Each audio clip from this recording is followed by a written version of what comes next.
What's the words? Nobody loves me like you do. Nobody gon' love me quite like you. Hello, happy new year, happy Valentine's Day, happy Black History Month, and happy I'm back to making content after like 2 months. Such a busy 2 months. I promise there's a reason why I haven't made a video. First of all, it was holiday season. I work retail, so I was worked to the bone, and then I went on a vacation with my family for a week, and then immediately when I came back I started practice for a performance, and after that I just wanted to rest a little bit, and that was 3 weeks ago. So I took like a 3-week break. I was working so much, but for Valentine's Day I made it a goal to cover even more outrageous Monster High ships.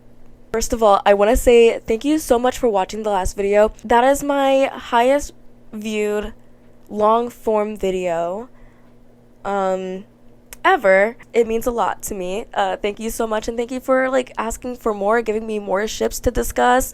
I was so happy to see the response, so thank you. Right now, as far as I know, it's at 3,000 views. And I know that's not a lot to a lot of people, but it's a lot to me. And it means a lot. And I got a lot of new subscribers. I broke like 100 subscribers. So I'm celebrating that too.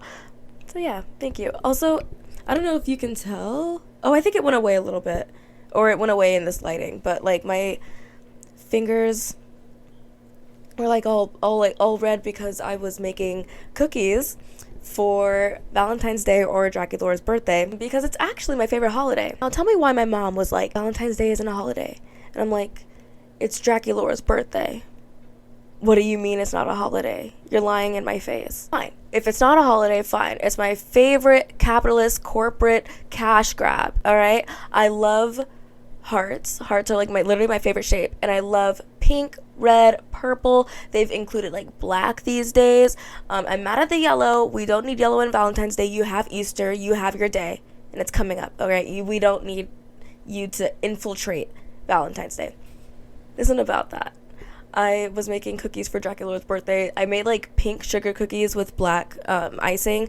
They looked a lot cuter in my head, but I think the more ugly they look, the better they taste.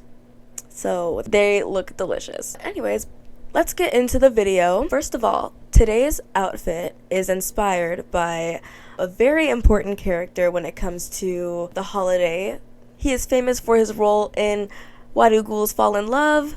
I think you know what I'm talking about. If you haven't guessed quite yet, I'm gonna add a little accessory. Is it giving? Is it giving? Yes, honey, I'm Valentine. Valentine the villain. It would have made more sense if I had done Valentine the villain for Halloween and Cupid, the love ghoul, for Valentine's Day, but it's okay. We're switching things around. Anyways, let's get started. Just like last time, we're going to lay down a couple of ground rules. So what are the rules in question?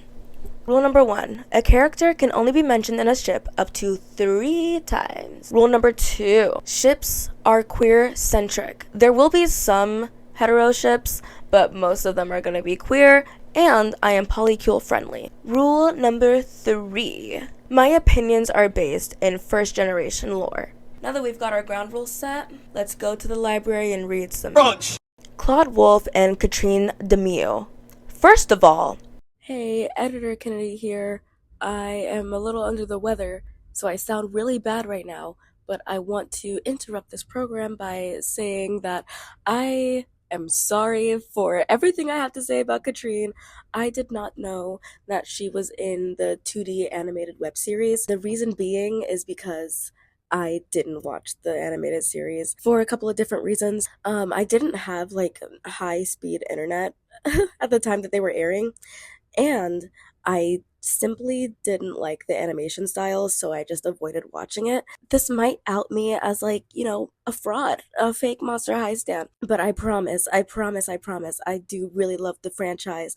I just didn't like the animations. So yeah, this is just a little disclaimer saying that everything that I have to say about Catrine is from watching her in Scarus And if you're one of the people that ships Catrine with one of the more frequented characters, please educate me on why in the comments so that I can see where the ship is coming from.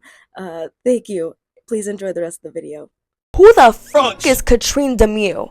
I've never heard of this bitch in my life. In my life. So I was on a witch hunt for this school, and apparently she was in Scaris the whole time. I don't know how many times I watched Scaris and never noticed her. So I rewatched the movie so I could see who this person is. And I was thinking, I was like, was she one of the ghouls that like was trying to get the internship with Monatella Gostier? No. Specifically remember that it was Claudine, Jennifer Long, and Scalita. I rewatched the movie. She is just a background character. She has one line and it's completely in French. And she only appears in the scene buffers.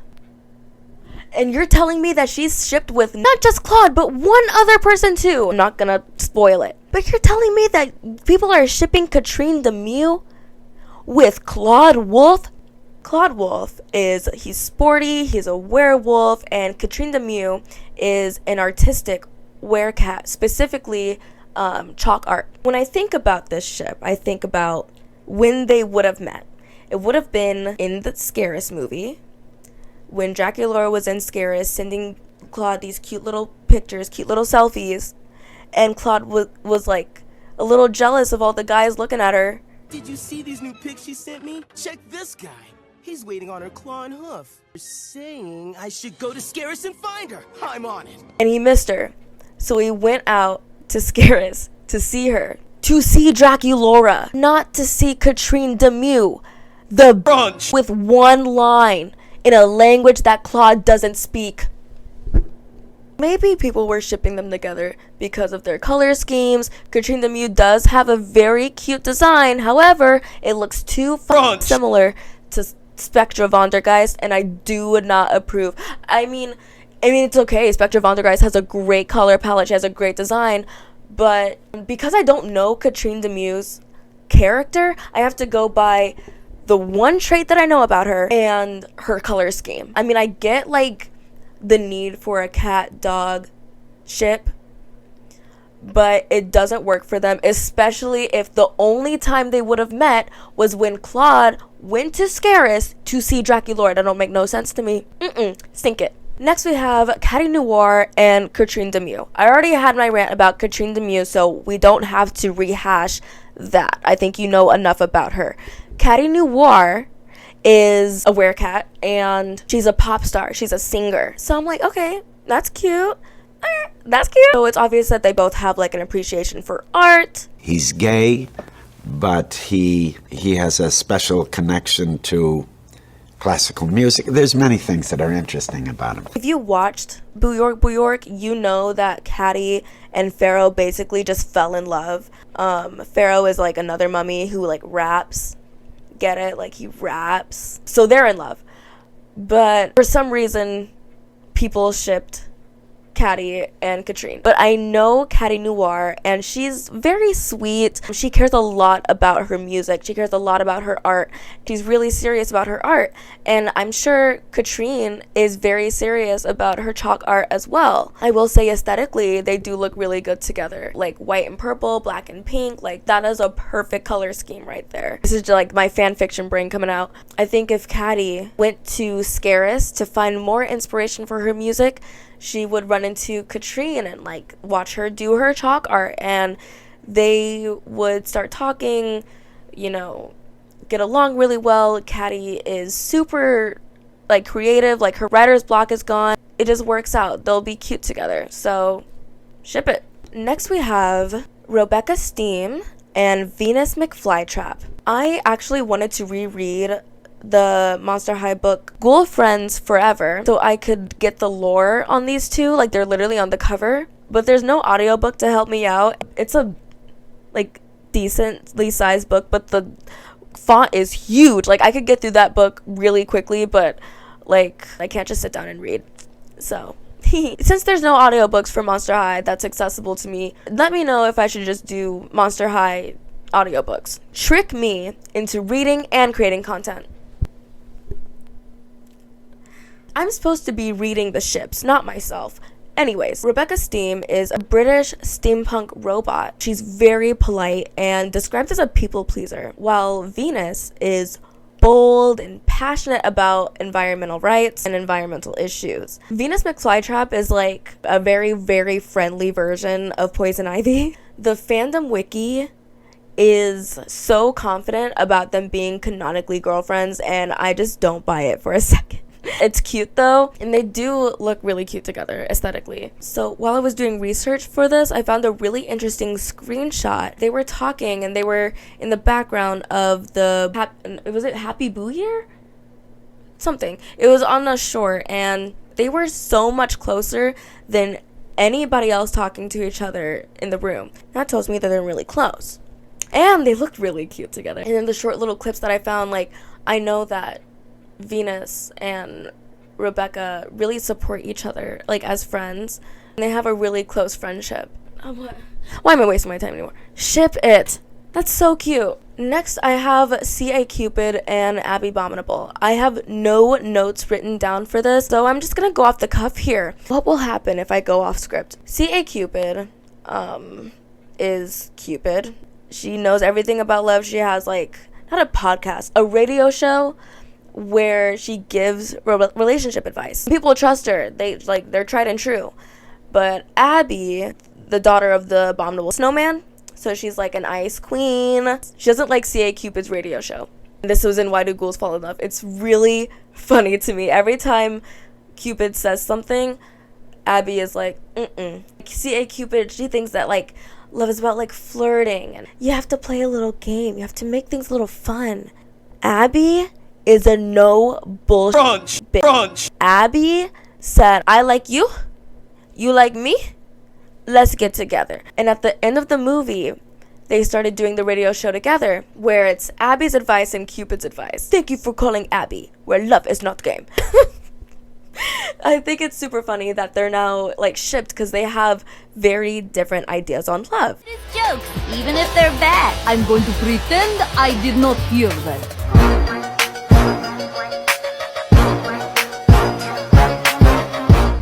I don't even have written down if I sink it or ship it or not, so I have to decide right here, right now, if I sink it or ship it. I'm going to show you my actual process. But they have a successful radio show together, talking about love all the time. So where could that end up? Canonically, Abbey and Heath have a crush on each other, but Heath sucks. Heath is, like, so annoying. He's so stupid. He doesn't know that he's gay yet. Of course, Abbey is like, you know, I'm not doing this. You're embarrassing. You know what's not embarrassing? Having a ghoul friend that you have a successful radio show with. And you know how much of a game changer it would be if they said, oh, and by the way, we're dating, live on their radio show. That would be so cute. But how did they get there?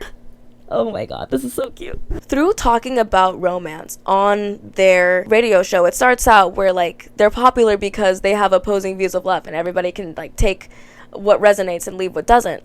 But at some point, all of that talking it out, like, you're gonna find something in common, and that one thing in common is gonna be so important, and you guys are gonna fall in love. Ship it! Oh my god, ship it! That's so cute.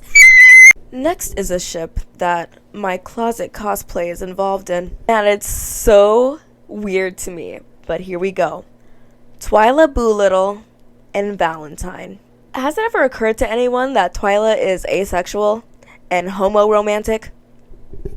Twyla Boolittle is a boogie monster who is shy and quiet. Valentine, like we've discussed, is a villainous vampiric homosexual.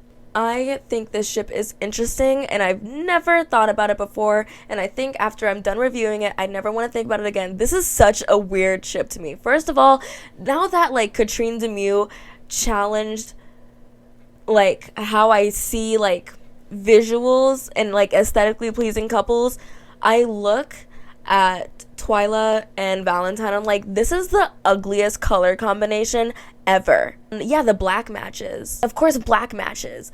But teal and red? Are you kidding me? That's ugly. I also don't think that Valentine would have any interest in Twyla, like, at all. Like, what do they have in common? Like, Valentine doesn't like women, and Twyla don't like nobody. That don't make no sense. I don't see it. I don't see it happening. And I don't think I've ever seen them in the same room together. I've never seen them talk together. So I'm really just pulling shit out of my ass. But they have nothing in common, and they would probably never want to talk to each other. Sink it. Howleen Wolf and Twyla Boolittle. Now this one makes a little bit more sense. Has it ever occurred to anyone that Twyla is asexual and homoromantic? No? Alright. Again, Twyla is a shy boogie monster. Howleen is gay-coded, sporty, and extroverted. They are best friends to lovers, and we see their relationship primarily in the movie 13 Wishes, where Howleen becomes a backstabber and leaves Twyla in the shadows to become popular. No thanks. You know me. I'm comfortable being in the shadows. As frustrating as that movie and video game is, if I should talk about the Monster High DS games, please let me know. I have way too many. Stop!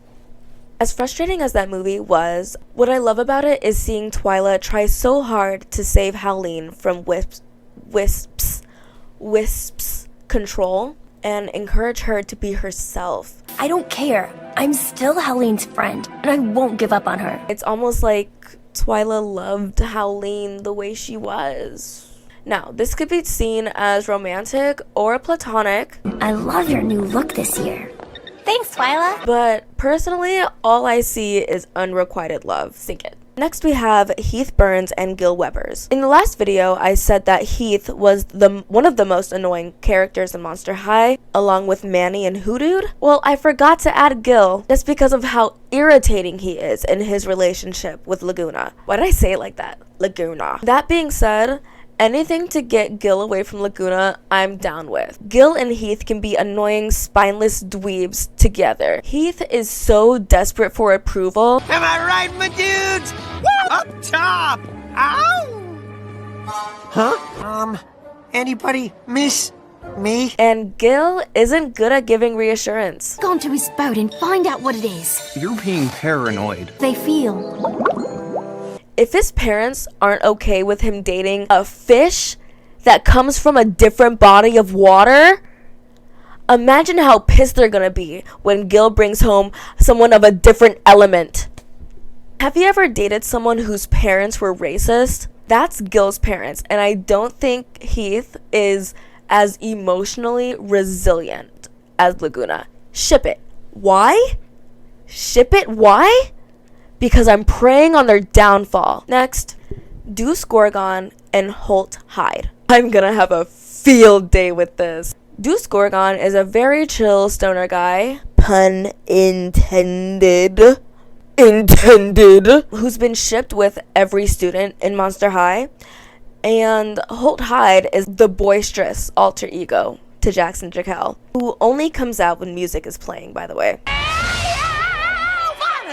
One thing I want to say about Holt Hyde is that he may have an eyebrow piercing and be a DJ, but he is not straight. That is a raging pansexual. He is the blueprint for raging bisexuals. I think Deuce and Holt are polar opposites. And I also think that's the main appeal of this ship. The downside of this ship is that Jackson tries to conceal his alter ego Holt because he's so obnoxious and embarrassing and still not one of the most annoying characters. Why? Because we don't see him as much. And if we don't want to see him, all we have to do is turn off the music. He's gone. That doesn't happen with Heath. Let me stop cooking him. He can cook himself. So yeah, Jackson tries to conceal Holt by avoiding music and only letting him out at parties. This will limit the time that Deuce and Holt spend together, thus making it difficult to form a meaningful relationship. Deuce is actually quite sensitive.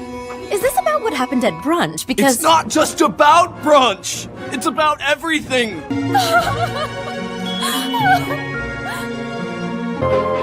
Oh, don't cry, Deucey.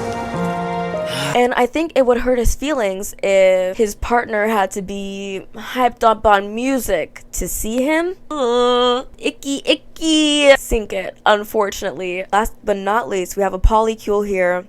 So excited to talk about this. Jackson Jekyll, Frankie Stein, and Holt Hyde. Like Deuce, Frankie has also been shipped with every student in Monster High, mostly male students, but I think this ship is so cute. Frankie Stein is actually the main character of the franchise. You wouldn't have guessed it, as technically the youngest student in the school, only being about 15 days old. Frankie is a monster who is learning a lot, and she's really naive, but that also makes her really inquisitive. Jackson Jekyll is actually an emo normie with a monster alter ego, Holt Hyde. Now, Jackson hates how loud and obnoxious Holt is. We talked about that earlier. You want to bring Holt instead of me? But that guy is totally unreliable and kind of obnoxious. Meanwhile, Frankie holds love and appreciation for everyone. In Ghoul's Rule, she was the main one trying to make amends with the normies. That's why we wanted to throw you this party,